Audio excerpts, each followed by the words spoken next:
Prior to that, the daily I have now, which is the Volkswagen wagon, and then before that, I actually had an E90 328. Okay. It was all stance and everything. So, what do you? I guess other than the power difference from the non-M, how did the handling compare? Way different. 9-day difference. Yeah. Sometimes I've had people where they, own like a 335, and they'll say, "I can do a few mods." Actually, I forgot like the programmers, like a MHD. They do a couple of things, and they go, "Oh man, I'm faster than an M3 an M3 for a lot less, right?" But the driving experience, the obviously you can upgrade the 335, but let's just say stock to stock, it's not the same. I mean, you didn't have a 335, but I think that would be equivalent to when the WRX guys have that Subaru vehicle, and then they go, for a little bit of money, I'm faster than an STI. Yep. And I go, man, it is not the same. It's entirely different. Yeah, it's entirely different. So you start going through it, and actually, when you use the vehicle for what it was meant to be used, that's when you really see the difference. And then you go, okay, yeah, it wasn't just power. Or even on the track, I had a buddy that he used to, he had an E90 335, and he said, for a few bolt-ons, I'm going to be as quick or quicker than an M3. But then he ran into overheating issues and so forth. He ended up, going through the typical issues that goes with those, like injectors, coil packs, and all that. High pressure fuel pumps and all that stuff. Yep. And he said, you know what? And he bit the bullet. He bought a E90 M3 too. And he said, man, I should have just bought this from the get-go. He started tracking that, and he goes, it's so different. I can't even compare it. And I guess if you own the vehicles and if you don't take it out to the canyons, or you just do your kind of like normal sprints onto the highway, it's not enough. You have to really put the car through the paces, and then you go, this is why I spend more money. I mean, I get a lot too from friends, just like the E90X M3 is a great car, but it doesn't, it lacks the torque, but it's like the car's not meant for that. You start comparing a vehicle into a different sector. I think that's where a lot of guys jumped into the newer M's, the F bodies, the F80, F82, F83s, because they're factory turbo, they're boosted, and for a little bit you can make them into a rocket ship. I had my wife owned an M4. I didn't really like it as far as for a beginner. And why I say that is I've already had an E30 M3, E46. I've owned two of them. I had an E90 and an E92, manual and automatic. I didn't like that the F-Series cars weren't as, I would say, novice, entry-level, friendly M cars. Okay. Because a lot of guys would say, oh, I went back to an E90 when they owned an F-Series. Heard that before. And the reason being, I think, because those guys also didn't know how to keep it in the power band. You're going from a naturally aspirated car that's linear power, and then you jump into a turbo car that, if you do add some power mods, gets pretty violent. I had a buddy that had a few bolt-ons, water meth injection, and I forgot like the stage 1 pure turbo setup, and it was like almost 700 wheel horsepower, which is pretty damn quick. Oh man, and it was just all over the place. So, then it went into, okay, now we need bigger tires, bigger this, bigger that. He did try to do a track day at Bunt Willow. He did a track day when the car was stock, and he was a lot faster being stock because he said he could be more consistent. He's like, yeah, the power, I can just, I couldn't get on it. I'd have to gradually get into it. If not, the car would just, start going sideways. And I think that's what made the car ultimately slower. So again, I forgot the equation, but there was always a base equation. For every horsepower you add, you should add 3 times more into suspension and brakes. Okay, I never heard that before. To kind of match it, if like a 3-to-1 ratio. Okay. So factory normally, the manufacturers try to generally, you want the brakes to be better than the power. You don't want the brakes to be shittier, right, than the speed of the car. And so that's kind of where that comes in. And then the handling department. So, yeah, it's kind of where a lot of guys just say the power is cheap. But I always like the E92, how smooth they are. Mm-hmm. It's extremely smooth. Have you ever took it to the canyons or any? I took it to the canyons a couple times, Angel's Crest, and then like Julian Canyons and then stuff like that. That's a popular, popular location. We have this one here in San Diego where I tell guys all the time. And Palomar, have you gone up to Palomar Mountain? Not yet. So I was told this is the second most desired mountain pass to drive on in the United States. Number one being Dragon's Tail in Atlanta. And I would have to say I've done both. Obviously, we live here in San Diego. I kind of highly recommend guys to go there, do some spirited driving. Mm-hmm. A lot of the off-camber turns. The road is like well taken care of. Last year, it was the Lotus group that actually were able to close the mountain pass and do a mountain pass run or a time attack pass. Kind of like what you see at Pikes Peak, mm-hmm. A to B. And that was pretty cool to actually be able, fun. Yeah, and to be out, and a lot of the guys were in novice drivers, but it's cool that, before you start doing these kind of racing events, whether it's a full track day, you always have instructors going over rules, mm-hmm. regulations. They did a really good job. Hey, don't drive faster than you know what your limit is. And that's something that everybody was like well aware. On the right side, I mean, there's a lot of turns. There was no guardrails. You're going too quick, you're going to go flying off. Mm-hmm. And so everybody was obviously trying to have fun and drive a little bit quick, but it's cool that guys they're not looking at the next guy like, oh, how fast were you, and competing against each other. They're just competing against themselves. Yeah, driving against themselves. Mm-hmm. I like that. So, yeah, I would say, go out there, take the vehicle. Now, you said other vehicles, you were telling me off camera. What other vehicles did you own before the M? I had a Bly WRX and then a G35 as well. G35, yeah. Two-door, four-door? Two-door. Two-door? Yeah. How do you compare the V6 torque to the V8 torque? Because on the M, it is pretty torqueless on the bottom end. Mm-hmm. I always thought those V6 motors were pretty torquey, and it is a heavy car too. It's not gonna say instant, but you can definitely feel the difference. Whereas the E92, I can feel the torque more so in like higher rev range, going faster. Gotcha. The Subaru was a WRX, yep. STI? WRX. You have any mods on that one? No, I think I just had an intake and then like a catback or something like that. I had to kept it simple. Did you ever have? I know a lot of guys seem to have issues with head gaskets and. Surprisingly, no head gasket issue. I did have a water pump issue that ended up going out on me, overheated a couple times, but surprisingly, no head gasket. So just like general maintenance mm-hmm. stuff. How many miles do you have right now on the E90? I think I'm about to pass 134,000. Nice. Any issues you've had on the car so far? Not so far.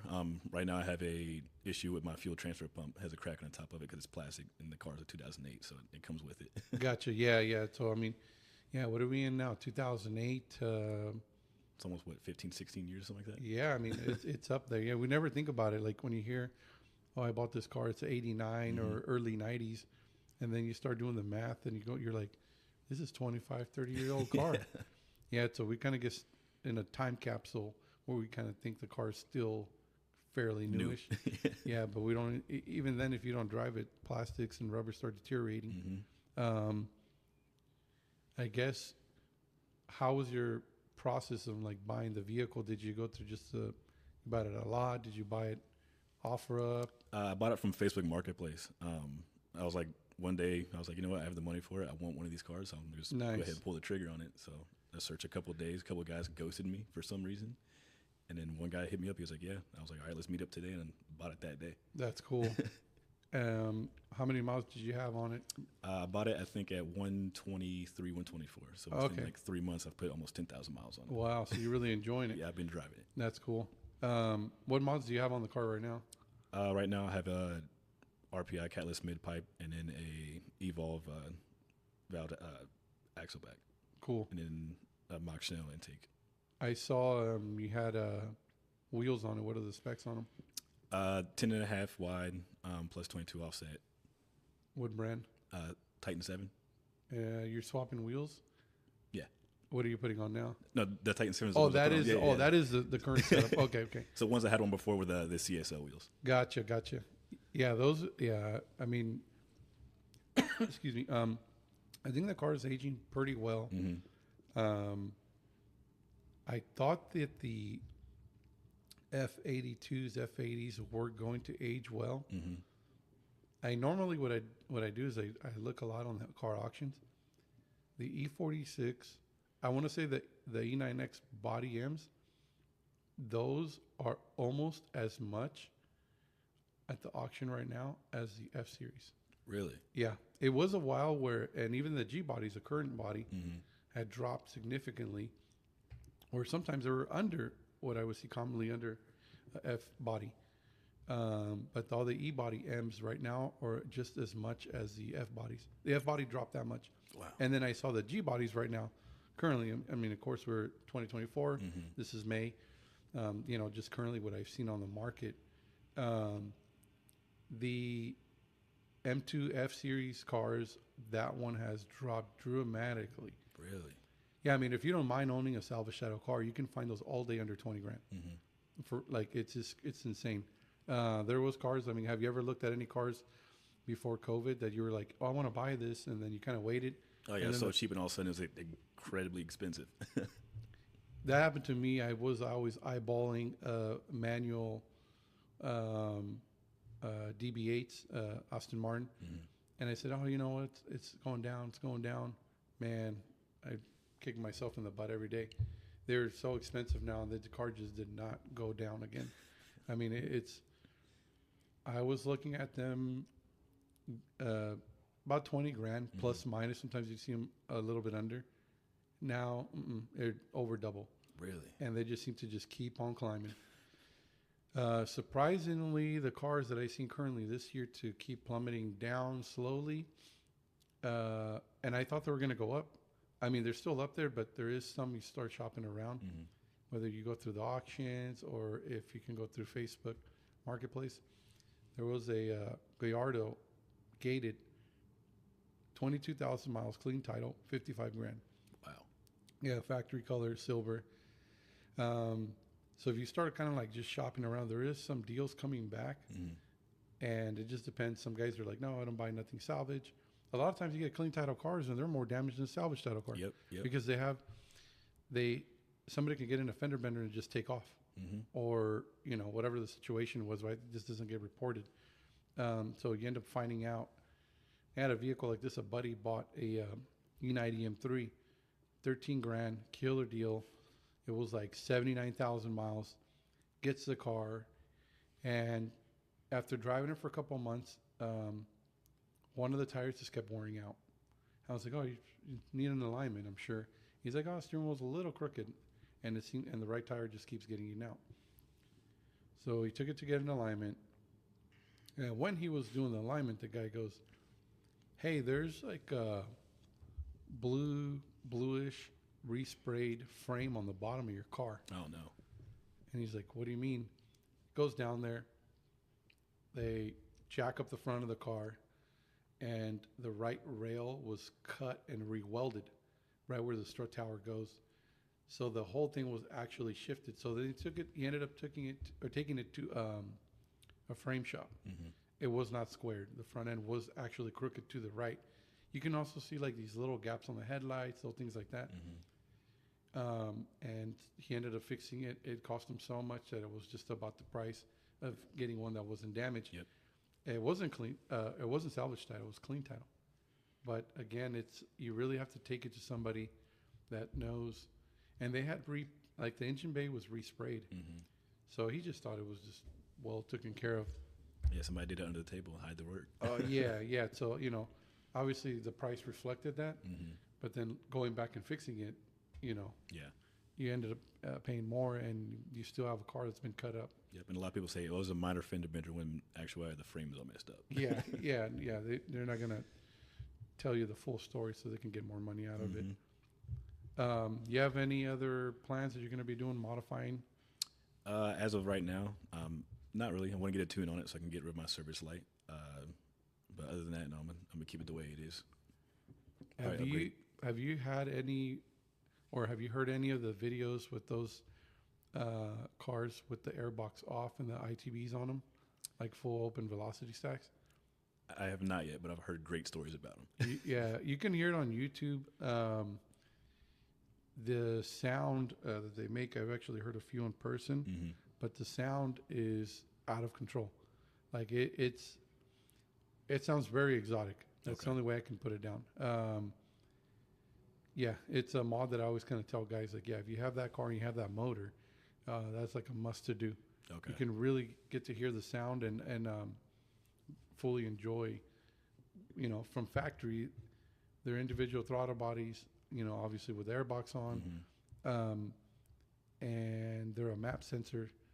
So once you pop that off, run the velocity stacks, get a tune in there, and they sound crazily good. Okay, I might do that instead. Because I was also thinking about doing the even cherry, like carbon airbox and everything like that. But I think for the amount of money you're going to spend, either the same or less to do the ITBs, and you actually make power. Okay. Versus the other one is like 1 horsepower, and you just get more induction sound. Yep. Looks really cool, but how many times you go to like a car meet or Cars and Coffee or whatever, and you instantly open your hood? I never do that. I think that used to be a thing back in the days. Now. Oh, I know, yeah. But, you know, guys would even take off their hoods. Now it's not. Now it's just leave it, you know, closed, right?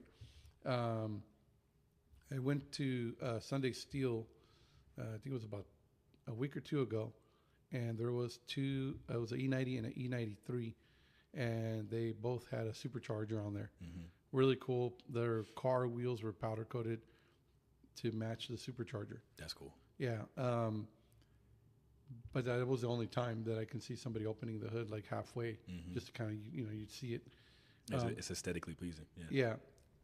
People that don't or are not into the BMWs, they wouldn't know. You know, they just walk by and be like, "Oh, his hood's open." I heard like this girl pass by and she said, "He's like, oh, his hood's open."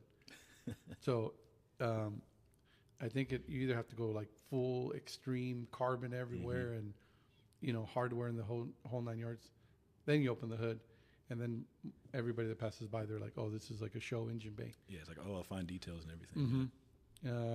Yeah, it's almost, you know, it reminds me, talking to engine bays, you ever notice, like, I know Hondas get a bad rap.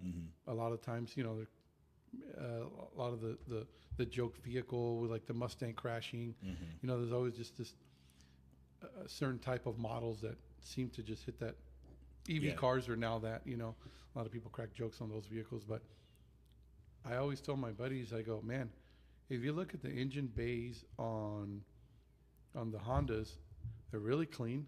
A lot of them spend a lot of money, from the wired tucks to the, you know, brakes, fuel line. Like, I mean, the whole motor. I'm a big fan of wire tucks, by the way. It looks really clean, and when you see it in there, there's like nothing, just the motor just chilling in there. They seem to spend so much money to keep those cars so clean. You know, I think the reality, the joke should be on other cars. Yeah, people just walk by, oh, it's just a Honda. It's like, no, a lot of work went into that car. Yeah, exactly. And so I think, I mean, like, hats off to those guys that put in some crazy hard work into there. People always calling them Honda kids and everything. Yeah, and you know, it's funny. Like, I grew up around Hondas. I had a few myself. Now you look at, I think it went through a certain phase. So I remember when it started, I started autocrossing them when I was about 16 years old. And then the Fast and Furious era came.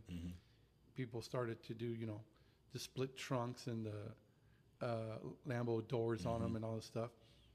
So I think that's where, you know, then you get the term, you know, ricer. Yeah. So you got that, that's where that term came from. Then it went in from that era to then a cleaner era where people started doing like the Spoon and Mugen, started cleaning them up.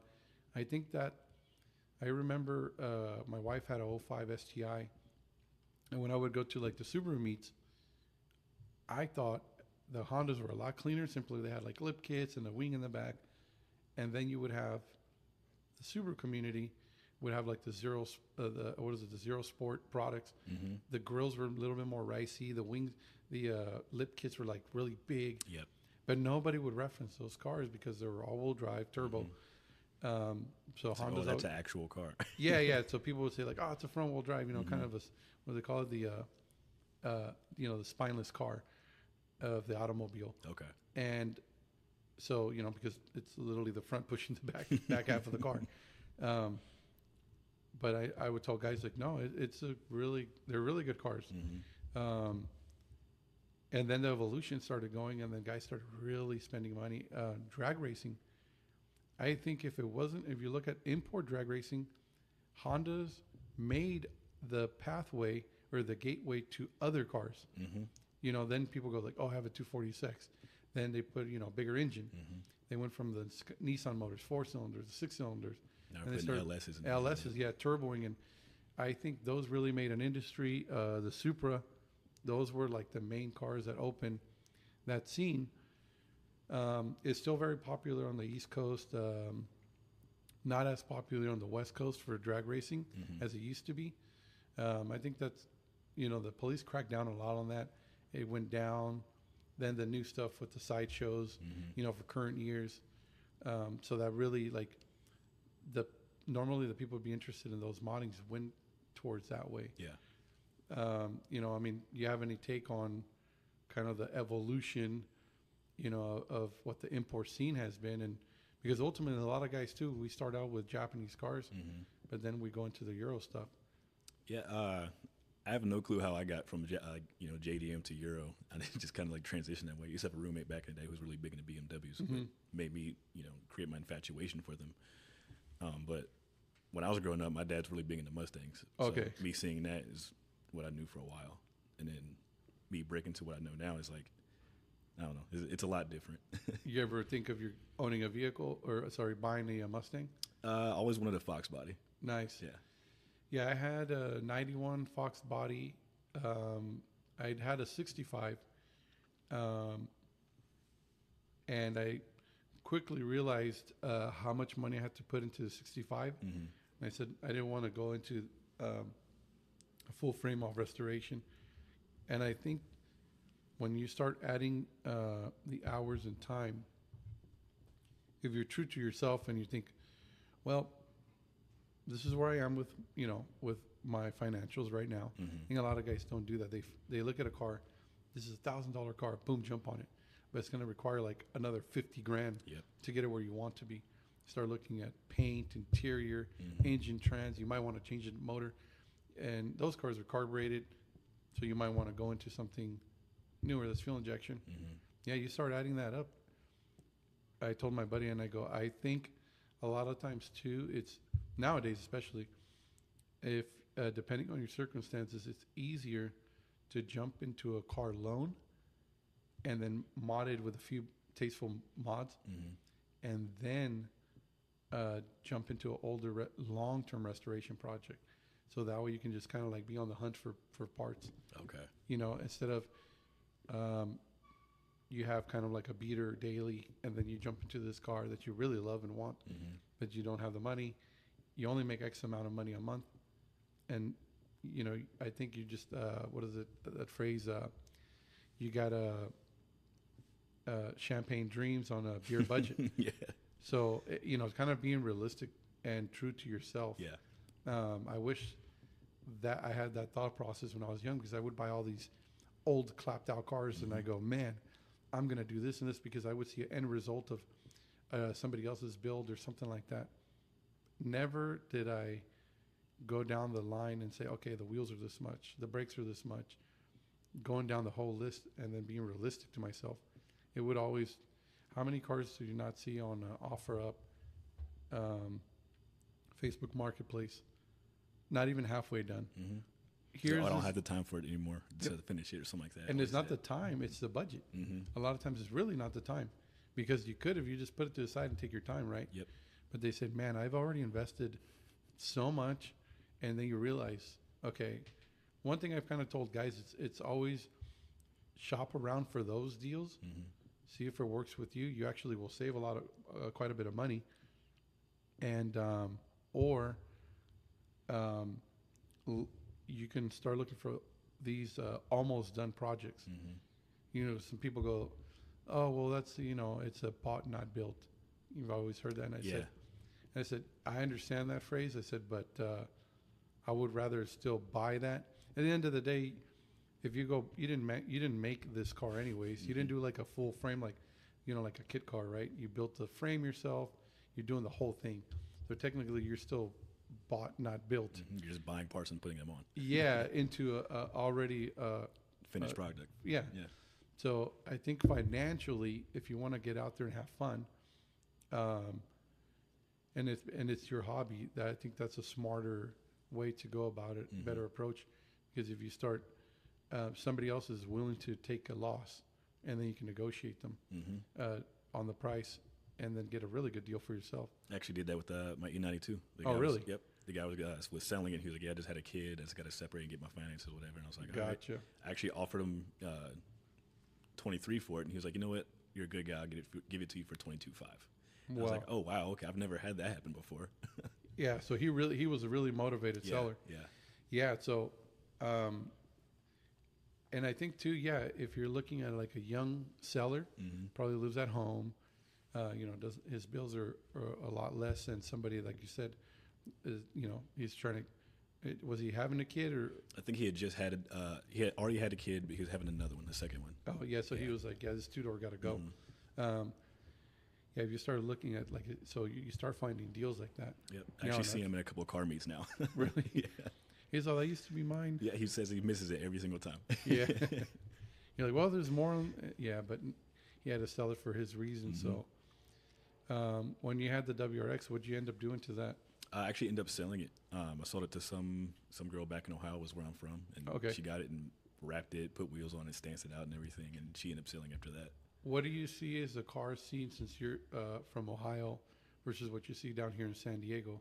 Or in general, I guess, just Southern California. How's the car scene down there, like for people that never been or seen? It's pretty similar. I mean, back home, it's not as many cars. Most of my friends were like in the drift community, so they all had drift cars and everything like that. Gotcha. So, what are like the tracks that are around where you were?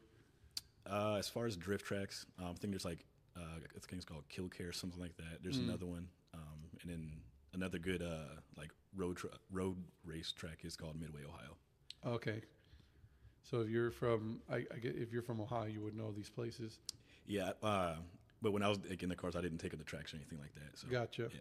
How are the night meets? I mean, here seems like every night. There's always something going on. Yeah, there's always something going on. And in various locations, you go, okay, I can go to, you know, this location in Hollywood, west, east, or I can go to this part in LA. I can go, you know, somewhere in San Diego, Orange County. You really kind of have your pick. Yep.